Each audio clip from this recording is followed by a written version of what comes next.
भवग्नमविष्टदोहं तीर्थास्पदं शिवविरञ्चिनुतं शरण्यं प्रत्यार्तियं प्रणतपालभवाब्धिपोतं वन्दे महापुरुषते चरणारविन्दम् आनन्दमानन्दकरं प्रसन्नं ज्ञानस्वरूपं निजबोधयुक्तं योगीन्द्रमीड्यं भवरोगवैद्यं श्रीमद्गुरुं नित्यमहं नमामि।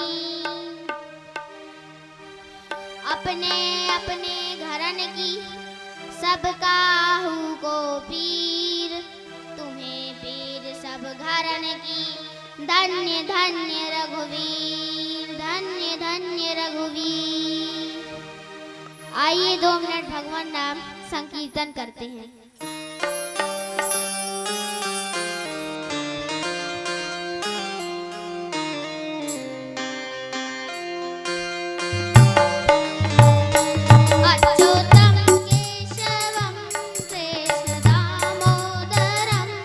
अच्युतं केशवं कृष्ण दामोदरं रामनारायणं जानकीवल्लभं रामनारायणं जानकीवल्लभम् अच्युतं केशवं कृष्णदामोदरं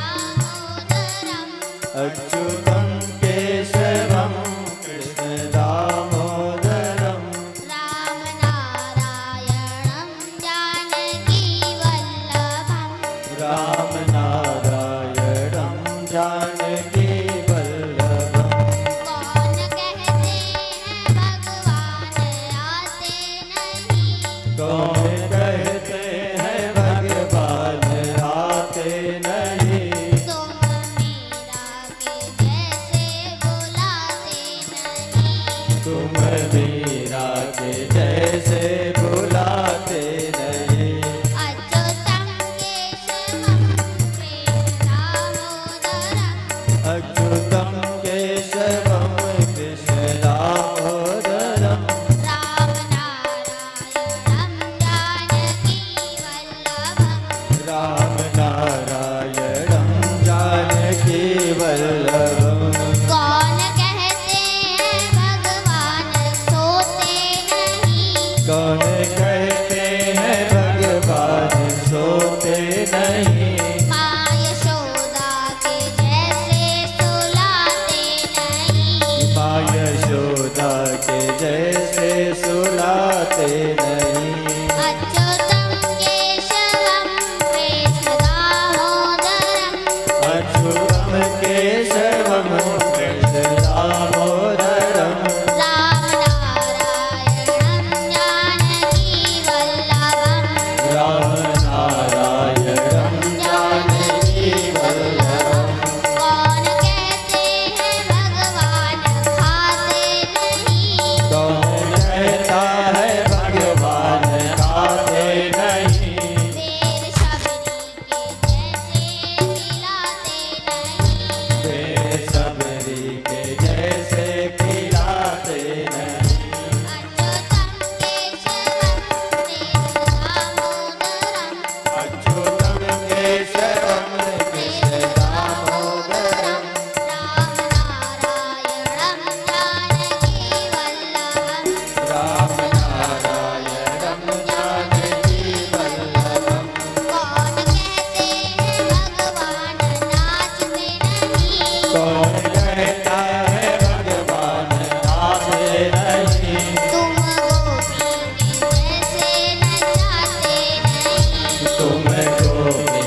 सभी को बताने वाला हूँ।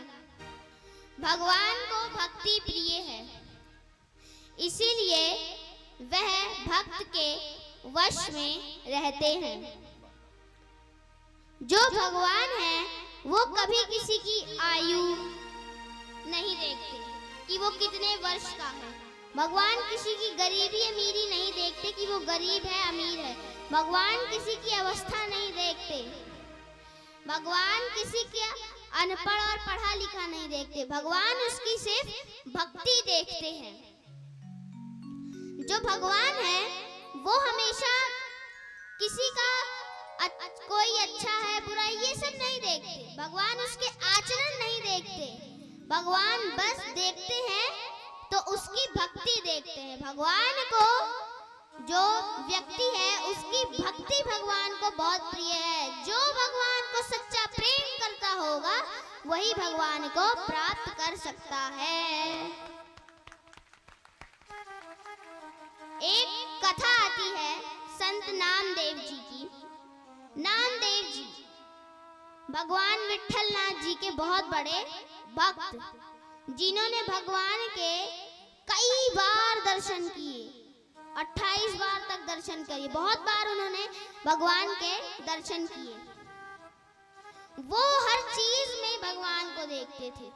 जैसे प्रहलाद जी कहते थे, अपने पिता से कहते हैं, पिताजी भगवान तो हर जगह है, हम चाहे जहां देखें, हम भगवान को सब जगह देखते हैं। हम भगवान को सूरज में भी देखते हैं, चांद में भी देखते हैं, धरती में भी देखते हैं। हर जगह जगह हम भगवान को देखते हैं। कुछ लोग कहते हैं जो हम लोग सूरज चांद की पूजा करते हैं तो कुछ नहीं है, तो हम भी इन सब चीजों को मिटा देंगे। हम लोग सूर्य देव की पूजा करते हैं। हम लोग सूर्य देव की पूजा करते हैं, एक सूरज की पूजा करते हैं। हम लोग चंद्र देव की पूजा करते हैं, एक कलंकित चांद की, जिसे कलंक लगा हुआ है चांद को, उसकी पूजा हम लोग करते हैं। भांग पीने वाले शिव जी की पूजा करते हैं। इस धरती पर जहाँ गंदी चीजें अच्छी चीजें सब है उसकी पूजा करते हैं। हम पानी की पूजा करते हैं।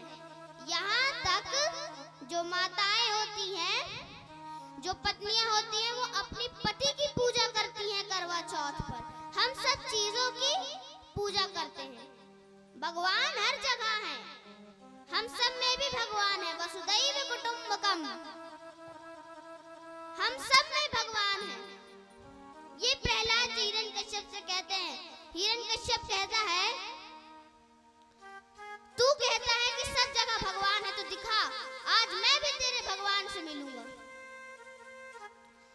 प्रहलाद जी हंसकर बोले, जहां मर्जी आप वहां पर देख लीजिए। हिरण्यकश्यप ने उठाया अपना गदा और जो उसके महल में खंबा था उसे तोड़ा। वहां से नरसिंह भगवान प्रकट हो गए और हिरण्यकश्यप का संहार कर दिया।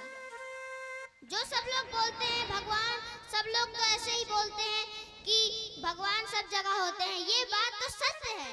ये बात पुराणों में लिखी गई है कि भगवान हर जगह है, नहीं तो फिर भगवान उस खंबे से काहे को प्रकट होते। भगवान हर जगह है। वसुदैव कुटुंबकम, हमें हर चीज में भगवान को देखना चाहिए, चाहे वो जीने वाली चीज हो या न जीने वाली चीज हो। जीने वाली चीज जैसे कि पेड़ एक जीने वाली चीज है, हम उसकी पूजा करते हैं। और पेड़ हमारे लिए जरूरत में भी काम आता है, हवा वगैरह देता है, तो हम पेड़ की पूजा करते हैं। ना जीने वाली चीज यानी वो हिरण्यकश्यप के महल का खंबा क्या जी सकता है? खंबा ईंटों से बनता है, ईंटों में जान होती है। ईंट नॉन लिविंग थिंग है, मतलब जो ईंट है वो जीने वाली चीज नहीं है। ईंट ब्रिक वो जीने वाली चीज नहीं है, पर उससे भी भगवान निकले। तो भगवान हर जगह है, जीने वाली चीज में भी है, नहीं जीने वाली चीज में भी है। जो संत नामदेव जी थे वो एक दिन अपनी कुटिया में रोटी बना रहे थे। विट्ठल विट्ठल विट्ठल विट्ठल कह रहे थे। अक्सर बहुत लोग कहते हैं आश्रम का खाना बहुत स्वादिष्ट होता है। आश्रम के खाने में बहुत स्वाद होता है। आश्रम के खाने में स्वाद क्या होता है? आश्रम के खाने में कोई इसलिए स्वाद नहीं होता कि वहाँ के अच्छे मसाले होते हैं, अच्छा तेल होता है, अच्छा आटा होता है, अच्छा चावल होती है, अच्छी दाल होती है। जो आश्रम के लोग होते हैं वहाँ भगवान को माना जाता है। आश्रम में भगवान की पूजा ही तो होती है। आश्रम में सब राम राम, विठल विठल, कृष्ण कृष्ण, शिव शिव ऐसे भगवान के नाम लेकर खाना बनाते हैं। इसीलिए आश्रम का जो खाना है वो बहुत स्वादिष्ट होता है। जिसे अगर कोई बीमारी हो वो बीमारी 6 महीने में ठीक हो सकती है। ये मेरे पास इसका फॉर्मूला है। जो घर में खाना बनता है, खाना बनाते समय आप किसी भी भगवान का नाम ले लो, चाहे ना राम राम लो, कृष्ण कृष्ण लो, विठल विठल लो, शिव शिव लो, भगवान के सारे नाम अत्यंत फल देने वाले हैं।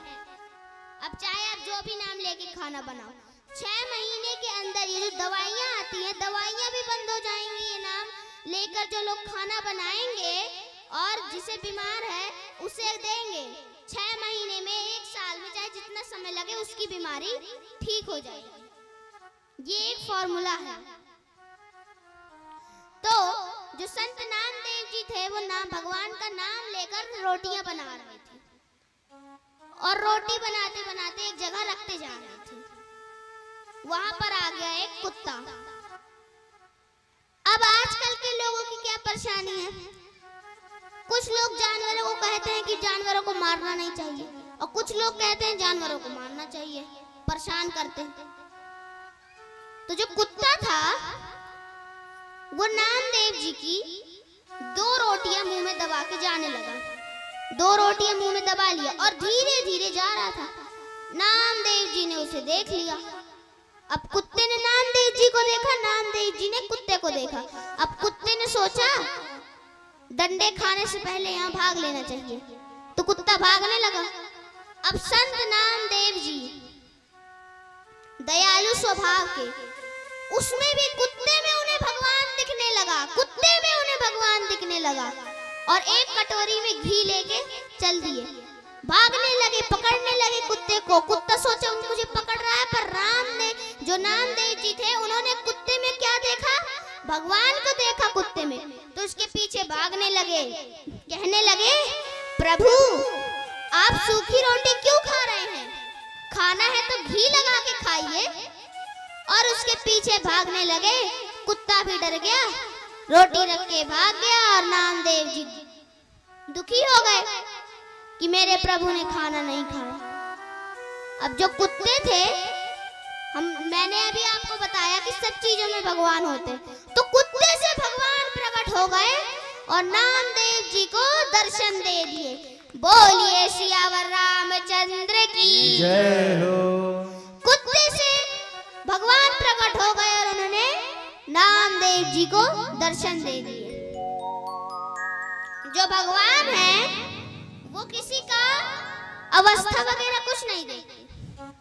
जो भगवान कृष्ण थे, जब उन्होंने महाभारत वगैरह सब पूरी कर ली थी, द्वापर खत्म होने वाला था, कलयुग का आरंभ होने वाला था, उनकी लीला खत्म होने वाली थी, तो पेड़ के नीचे बैठकर बंसी बजा रहे थे। और जब वो बंसी बजा रहे थे, गोविंद कृष्ण जी, उनके तो कई नाम हैं, हम उन्हें गोविंद भी कह सकते हैं, गोविंद बड़े सुंदर नजर आ रहे थे। सांवले सांवले रंग के सुंदर से गोविंद, जिनके पीछे वृंदावन की सारी गोपियां पागल रहती थी, वो बंसी बजा रहे थे। बंसी बजाते समय वहां से एक व्याधा निकला। तो व्याधे ने जो कृष्ण जी थे, उनको देखा, और कृष्ण जी का जो पैर था, उनके पैर तक इतने सुंदर थे कि वो हिरण की आंख के जैसे लग रहे थे। हिरण की आंख कितनी सुंदर होती है, उनके पैर हिरण की आंख जैसे लगने लगे। व्याध ने सोचा चलो एक नया शिकार मुझे मिल गया, और उन्होंने कृष्ण जी के पैर पर मार दिया बाण। और जब वो शिकार को देखने गया तो वहाँ हमारे गोविंद बंसी बजा रहे थे और उनके पैर से खून निकल रहा था। जब कृष्ण जी को दर्द हुआ, उन्होंने आंखें खोली तो देखा व्याधा उनके सामने क्षमा मांग रहा है।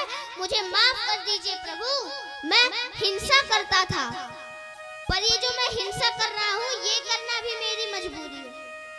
कुछ लोगों को गंदे काम भी कर जाने पड़ते हैं उनकी मजबूरी की वजह से। जैसे वो व्याधा था, उसके पास पैसे नहीं रहते थे, कोई काम नहीं रहता था, तो उसे व्याधे का काम करना पड़ेगा उस मजबूरी में। क्षमा मांगने लगा और भगवान ने इतनी सी गलती पर, हमें थोड़ी सी सुई गड़ जाती है, जिसने भी गड़ाई होती है उसे बहुत बड़ा दंड देते हैं। उसने तो बाण मारा था, भगवान की तो मृत्यु हो ही नहीं सकती, भगवान तो अनंत है। भगवान पहले भी थे, अब भी हैं, और जब इस धरती खत्म हो जाएगी तब भी भगवान रहेंगे, भगवान रहेंगे ही रहेंगे। भगवान तो मरने वाले हैं ही नहीं। तो भगवान ने इतनी सी गलती पर भगवान ने अपना गोलोक धाम दे दिया। एक व्याधे को जिसने गलती की उसे उन्होंने गोलोक धाम दे दिया। तो भगवान किसी के आचरण नहीं देखते। फिर बात आती है ध्रुव जी की। ध्रुव जी कितने वर्ष के थे? 5, ज्यादा 5.5 वर्ष की उम्र में ध्रुव जी तपस्या किया करते थे। पहले तो वो भोजन किया करते थे जंगल में, भोजन छोड़ के फल खाने लगे, फल छोड़ के पत्ते और घास खाने लगे, पत्ते घास छोड़ के पानी पीने लगे, पानी छोड़ के बस हवा लेने लगे, हवा छोड़ के तो उन्होंने अब कुछ लिया ही नहीं, हवा भी छोड़ दी। इतनी कठोर तपस्या, हम लोग 2 मिनट सांस नहीं रोक पाते। ध्रुव जी ने तो कितने सालों तक हवा नहीं ली और उन्हें भगवान मिल गए। तो भगवान किसी की आयु नहीं देखते। फिर किस चीज की बात आती है? फिर आती है हाथी की बात, अनपढ़ की बात। कुछ लोग कहते हैं भगवान पढ़े लिखे लोगों को मिलते होंगे, पढ़े लिखे लोगों को मिलते होंगे। हाथी जिसके अंदर एक भी दिमाग नहीं होता, पशु बेचारा, पशु है, उसके अंदर दिमाग तो होता ही नहीं है। उसे गंगा में नहलाओ, गंदा हो जाता है गंगा की धूल। जो इलाहाबाद है, प्रयागराज, वहाँ जब ऊँट हाथी जब आता है, उसके जब शरीर पे धूल लग जाती है तो उसे गंगा में नहला दिया जाता है, पानी में नहला दिया जाता है, और जब आता है तो फिर से अपने ऊपर धूल चिपका लेता है। अनपढ़, बिना दिमाग के, उसे भगवान ने दर्शन दे दिए। कैसे? एक हाथी का परिवार था, उसमें एक हाथी था, उसकी पत्नी और 2 बच्चे। तो हाथी नदी में नहा रहा था उसके परिवार के साथ। तो जो मगरमच्छ था उसने उसे देखा और सोचा, वाह, मुझे तो दावत मिल गई, अब मैं सारे दोस्तों को तो उसने सोचा कि अब मैं खाऊंगा। पर जो हाथी नदी में गया तो जो उसके पत्नी बच्चे बीवी बच्चे थे वो सब चले गए। सोचा भी उसको मरने तो चले गए, और जब जैसे ही मगरमच्छ ने पैर पकड़ा तो फिर क्या किया? भगवान प्रकट हो गए और हाथी ने उसे कमल का फूल दिया। ऐसे हैं भगवान। आज की कथा में बस इतना ही। आज समय बहुत कम था।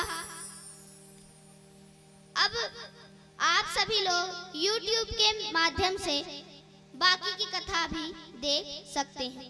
जय श्री राम। जय श्री राम।